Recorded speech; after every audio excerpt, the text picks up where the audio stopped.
Hola, ¿qué tal, querida comunidad? Espero que estén muy bien. Y muchas gracias por prestarme el espacio, Zuno, para contar mi historia. Y es que yo no soy de los que se clavan con estas fechas del día de Halloween. Y en mi colonia siempre hacíamos algo sencillo. Sacábamos las sillas plegables, poníamos una bocina para escuchar música y los típicos vecinos que se asomaban con sus hijos disfrazados. Y no faltaba el perro que le ladraba a todo el que pasaba. En mi casa colocábamos la típica cubeta naranja con dulces en la entrada, y era más por convivir que por gusto. Y es que la verdad, yo nunca creí en estas fechas, pero ese 31 de octubre, Blanca, mi esposa, decoró la mesa de plástico con un mantel de calabazas que compramos en el tianguis. Puso bolsitas de dulces surtidas, paletas de mango con chile, chocolate, gomitas, todo sellado. Inclusive le pegó una calcomanía con un murciélago a cada una, puro detalle para los chamacos. Y a las 7 en punto, la calle se llenó de niños. Venían gritando el típico dulce o truco, como si fuera competencia. Yo salía con mi cubeta y les daba de uno para que no se me acabaran rápido. Y es que me gustaba ver cómo se emocionaban con sus disfraces de vampiros, payasos o diablo. Entre todo ese relajo pasó Iván, el hijo de Norma, la vecina de enfrente. Tenía como 8 años y traía un disfraz de vampiro que le quedaba grande. Llevaba la capa arrastrando y maquillaje todo chueco. Me dio mucha risa, la verdad. Le di una bolsita y me pidió otra para su primo, que iba a llegar tarde, así que le di las dos, sin problema. Se fue corriendo, riendo, jugando con otros niños tan felices como normalmente pasa. Pero 10 minutos después, escuché gritos en la esquina. Pensé que algún perro había asustado a los niños, pero luego vi que la gente se empezó a juntar. Así que corrí y lo vi ahí tirado. Era Iván. Estaba pálido con los ojos abiertos, respirando raro. Norma temblaba y no podía ni hablar. Alguien llamó a la ambulancia, otro intentó darle agua, pero el niño apenas si se movía. Yo me agaché junto a él. En el piso había una bolsita de dulces abierta. Entre las envolturas noté un caramelo envuelto en celofán transparente con una calcomanía de calabaza, pero no era como las nuestras. Tenía una cicatriz cruzada en el ojo, algo muy extraño. No sé cómo explicarlo, pero sentí un hueco en el pecho. Cuando llegó la ambulancia, ya no reaccionaba. Se lo llevaron y Norma llorando sin control, y nosotros, los vecinos, nomás nos mirábamos unos a los otros sin entender qué estaba pasando. Y esa misma noche corrieron rumores de que un dulce estaba mal y que alguien andaba repartiendo cosas raras. En ese momento llegaron patrullas, tomaron fotos y preguntaron nombres. Incluso nos pidieron las envolturas de algunos dulces. Pero lamentablemente a las 10 de la noche, por el grupo de WhatsApp de los vecinos, alguien escribió que el niño no lo había logrado. Todos nos pusimos muy tristes y nos empezamos a cuestionar qué había pasado, ya que ahí en el barrio todos nos conocíamos y, según nosotros, todos éramos gente de bien. El primero en escribir algo más largo fue el profe Leo, el vecino de enfrente, el de la biblioteca comunitaria. Siempre andaba ayudando, muy servicial. Incluso dijo que al día siguiente haríamos una colecta para apoyar a Norma y que, por precaución, tirábamos cualquier dulce casero. Incluso puso una lista de las casas que habían dado dulces artesanales, pero curiosamente no mencionó la mía. Esa noche no pude dormir y me puse a revisar las bolsas que quedaban de dulces, y ahí estaba, un caramelo idéntico al que tenía Iván, con la misma calcomanía de calabaza y la cicatriz en el ojo. Blanca juró que ella nunca había comprado esas, y ni siquiera yo. Entonces ahí nos preguntamos que si de dónde salieron. Luego recordé que tenía una cámara apuntándose a la reja, y me puse a revisarla en la laptop, y vi a todos los que pasaron, los niños, los papás, los disfraces, pero a las 7:58 apareció Leo. Traía una canasta de mimbre forrada con tela naranja. En el video aparece cómo me saludó y se quedó platicando con Blanca mientras yo atendía a unos chamacos. pero a los segundos noté algo muy extraño, y es que se ve cómo mete la mano en la canasta y disimuladamente deja algo en nuestra cubeta. Ni Blanca ni yo nos dimos cuenta en ese momento. Cuando pausé el video, ahí estaba el mismo dulce. En ese momento no sabía qué decir, que inclusive me quedé frío, estático. Y en el chat, Leo seguía escribiendo cosas como que ayudaría con los trámites, que tenía contactos en la funeraria y que él se ofrecía a recolectar las bolsas para desecharlas. Él era el más activo, el más servicial como siempre. En ese momento no quise decir nada, y es que no sabía qué hacer, la verdad.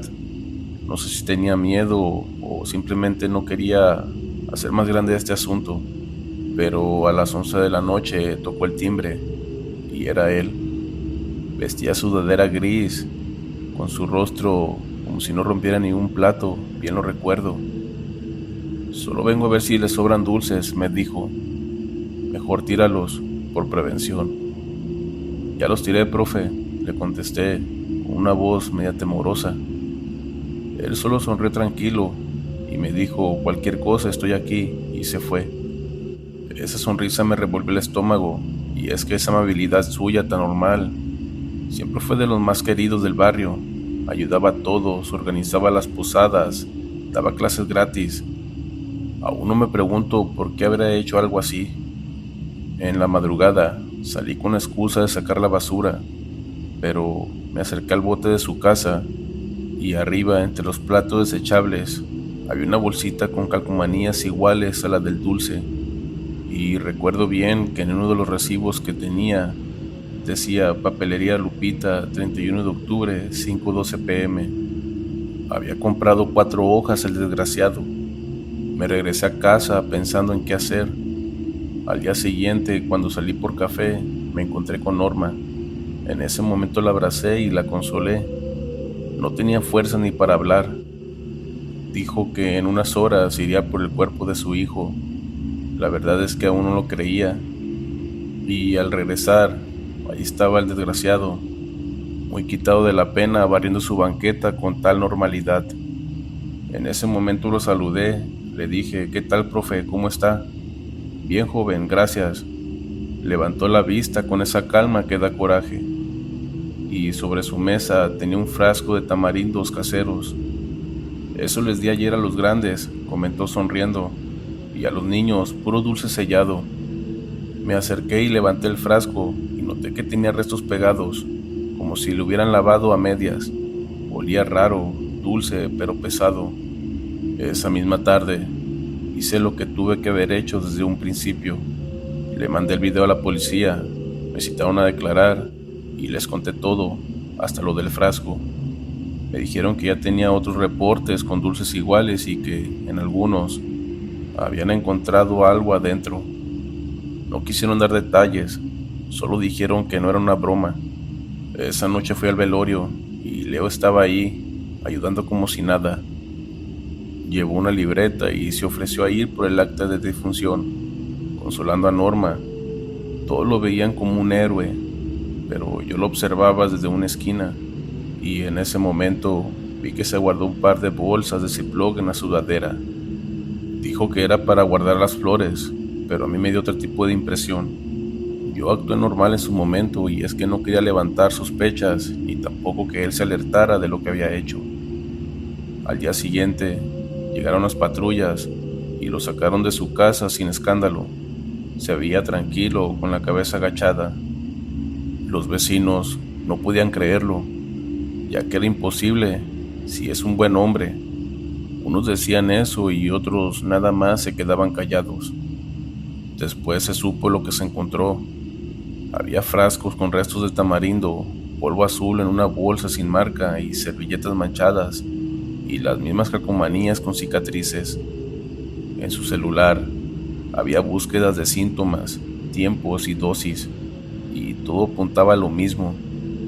Todo el barrio se dio cuenta de lo que había pasado y de la verdad. Y desde entonces, la colonia cambió. Nadie volvió a poner cubetas con dulces. Quitamos las decoraciones y la nuestra la guardé sin lavar. Incluso con los caramelos que quedaron adentro, como un un recordatorio de lo que había pasado. A veces me quedo parado en la puerta, viendo la banqueta, pensando en cómo fue que pasó todo esto. Y es que me acuerdo del gesto de Leo limpiándose los dedos con la servilleta, del frasco con los tamarindos, del sticker con la cicatriz y del niño tirado junto al poste. Todo parece una pesadilla, pero pasó lamentablemente. El año en que entra no pienso abrir la puerta en Halloween, y no por miedo, sino por respeto. Pondré una nota en la reja que diga: aquí no hay dulces y cuídense entre ustedes, porque entendí algo, y es que el peligro no siempre llega con máscara, o con una brujería, o con una maldad. A veces trae sonrisa, canasta y palabras amables, y lo más aterrador de todo es que nadie lo sospecha hasta que ya es demasiado tarde. Hola, ¿qué tal? Muy buenas noches, uno. Mi nombre es Adrián, y esto que te voy a contar no es una historia inventada, es algo que vi con mis propios ojos, cuando todavía trabajaba en protección civil del municipio. No soy ningún héroe ni investigador paranormal, mi trabajo era sencillo: revisar extintores, cables y las salidas de emergencia. Nada del otro mundo. Hasta esa noche del 31 de octubre, cuando el ayuntamiento organizó el carnaval de Halloween. Como cada año, montaron la feria en la explanada, los puestos de elotes, los churros, la música y la clásica casa del terror, que no podía faltar en estas fechas. Pero esta vez, el anuncio tenía algo raro, algo que no era muy normal. Y es que el anuncio decía: nuestros decorados son tan realistas que muchos creen que son cuerpos antiguos. Sonaba pura mercadotecnia, pero lo que encontré ahí dentro no lo olvidaré jamás. Y es que ese día llegué a las 6:30 de la tarde, todavía con luz. El dueño se me acercó antes de que entrara. Era un tipo flaco, alto, con camisa negra y sonrisa tensa. Decía llamarse Encinas, y me aseguró que todo estaba en regla y que ellos trabajaban con nivel internacional. Yo solo asentí y empecé a revisar. Entre las cortinas de plástico y la lona negra, todo parecía normal. Cables bien sujetos, luces y máquinas, todo en orden, como debería de ser. Pero todo cambió cuando entré al primer pasillo. Ahí el aire se sentía pesado y olía a cloro, pero mezclado con algo metálico, algo inexplicable. Colgaban restos humanos en ganchos de carnicería, costillas, fémures, cráneos.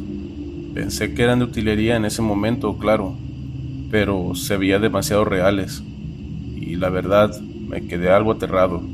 En ese momento, Encinas me pidió que hiciera el recorrido completo para dar el visto bueno. Me dio una lámpara pequeña y ahí voy, como tonto, abriendo camino. El primer cuarto era de un hospital. Había camillas viejas, jeringas pegadas con silicón y manchas de sangre falsas, o bueno, eso creí. Me agaché junto a una mesa metálica y lo que miré, la verdad, hasta la fecha, todavía me tiene impactado. Y es que ahí había un cuerpo que tenía su piel amarillenta, con poros y con un lunar en la oreja, y las uñas quebradas. Y no era plástico, era una persona realmente. En ese momento no supe cómo reaccionar, así que seguí caminando sin decir nada, con el corazón en la mano. Pero lo horroroso aún no terminaba y apenas iba empezando. Recuerdo muy bien que en el siguiente pasillo estaba lleno de huesos colgando con alambres, y uno de los cráneos tenía una grieta irregular, como de un golpe real y no de un molde. En ese momento no pude ocultar más mi miedo y me empezó a temblar la mano con la que sostenía la lámpara. Antes de ir a visitar esa casa del terror, él había enviado un plano por correo, en donde solo se observaban 3 cuartos, pero yo ya llevaba 5 recorridos. Le dije al dueño que el recorrido no coincidía, y él solo me respondió con una voz tranquila: más adelante verá la salida, ingeniero. No me quedó de otra más que seguir. Pasé por una cocina abandonada, y luego a un cuarto con velas apagadas y dibujos de tiza en el piso. Había pisadas recientes, y detrás de la cortina, una escalera angosta que bajaba a un sótano. Eso no estaba en ningún permiso, así que llamé por radio a mis compañeros, pero el ruido de la feria no me dejó escuchar nada, por lo que decidí bajar. Ya estando ahí abajo, el aire cambió. Era un aire fresco, húmedo, con ese olor que solo se siente en los panteones viejos. Al recorrer el lugar, había mesas de madera con manchas amarillentas, había frascos con formol, cal viva y metraquilato. Recuerdo que también encontré bolsas de yute llenas de huesos verdaderos, y una de ellas se rompió y se dejó ver un brazo humano con una muñequera roja atada al hueso.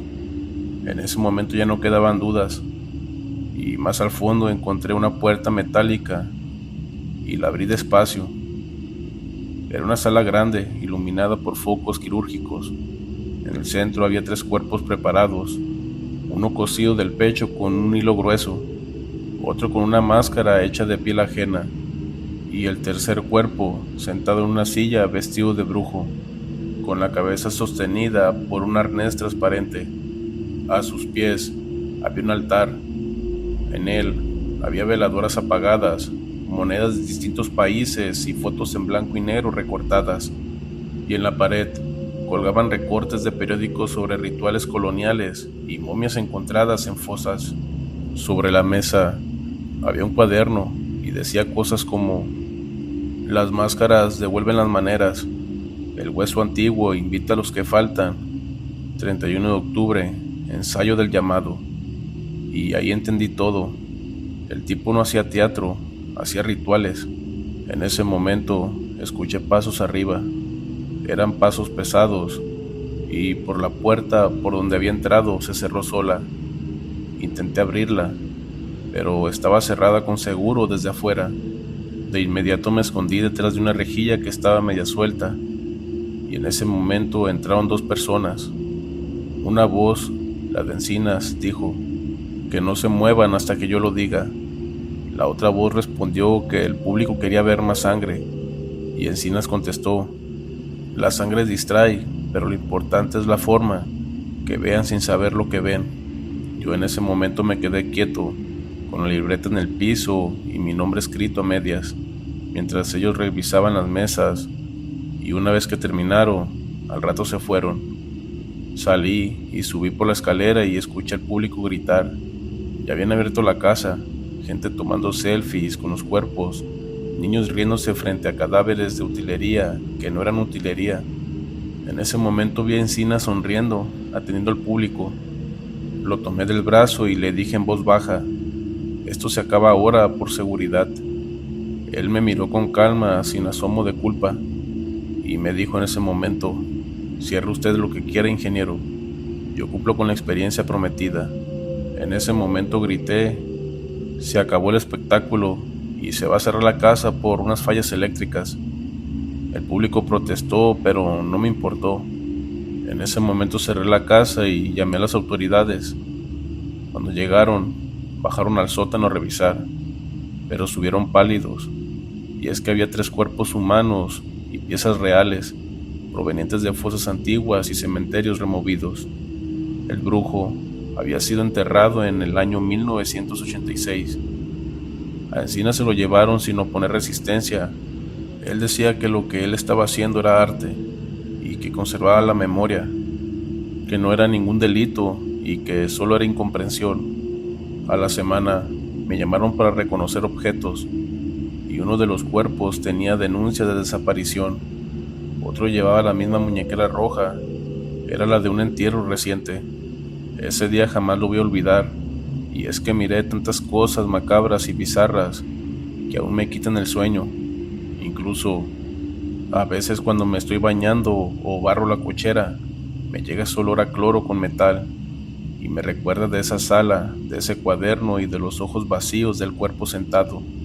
Y quiero aclarar que no me asustan los fantasmas, sino más bien los vivos que creen que el horror es entretenimiento, o inclusive que es arte. El año siguiente pusieron otra casa del terror, nueva lona, nuevas luces, pero yo no volví, y es que me quedé con una sola cosa: una tarjeta que traía en el chaleco, de esas que se pegan a las bolsas de los cadáveres, y atrás tenía una nota escrita con plumón que decía: medianoche, Ensayo del llamado. Yo la guardé y no por morbo, sino para recordarme que el horror más real no necesita fantasmas realmente, solo necesita gente loca, a gente desquiciada, con permisos y una buena lona. Esta fue la experiencia más aterradora que hasta la fecha no me deja dormir. Muchas gracias por escuchar mi relato y espero que a nadie le pase lo que me pasó a mí. Hola, ¿qué tal, comunidad? Espero que estén bien, porque yo he vivido ya un buen tiempo atrapado en el pasado y vengo a compartir estos recuerdos que, advierto, no son nada agradables. Me llamo Luis y todavía recuerdo algunas estupideces como si hubieran pasado ayer. En la prepa nos criamos invencibles y todo lo que se volvía viral lo queríamos copiar. Una tarde nos metimos al baño con las luces parpadeando y el eco de las carcajadas rebotando en las paredes. Traíamos los celulares listos para grabar y una cuerda que parecía sacada del taller de deportes. Nos las amarrábamos al cuello, respirábamos hondo y luego aguantábamos lo más que podíamos, como si de verdad fuera un juego. Se escuchaban risas nerviosas, bromas forzadas y el clásico, a ver quién aguanta más, a ver quién era más valiente, que sonaba más a reto de orgullo que a diversión.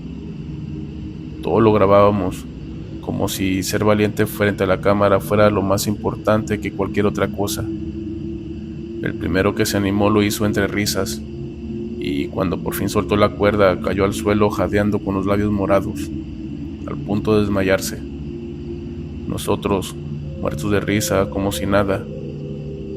Todos le aplaudíamos y gritábamos que era un crack, pero de pronto lo vimos quedarse serio, pues este se levantó tambaleando y con la voz temblorosa nos dijo que había visto a su abuela muerta y que éste le había hablado.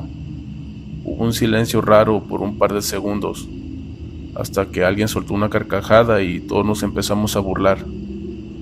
Decíamos que era puro show para llamar la atención y que estaba exagerando nomás para quedar bien en el video. El segundo en intentarlo se amarró la cuerda como si nada, queriendo demostrar que no le daba miedo. Él aguantó apenas unos segundos y cuando la soltó salió gritando, con los ojos desorbitados. Él juró que había escuchado gritos de cientos de voces al mismo tiempo. Y ahí sí todos nos quedamos helados, sin saber si reírnos o en verdad creer lo que estaba diciendo. Y empezamos a mirarnos unos a otros con una incomodidad que no queríamos admitir. Al final, alguien lo grabó de cerca, todavía temblando.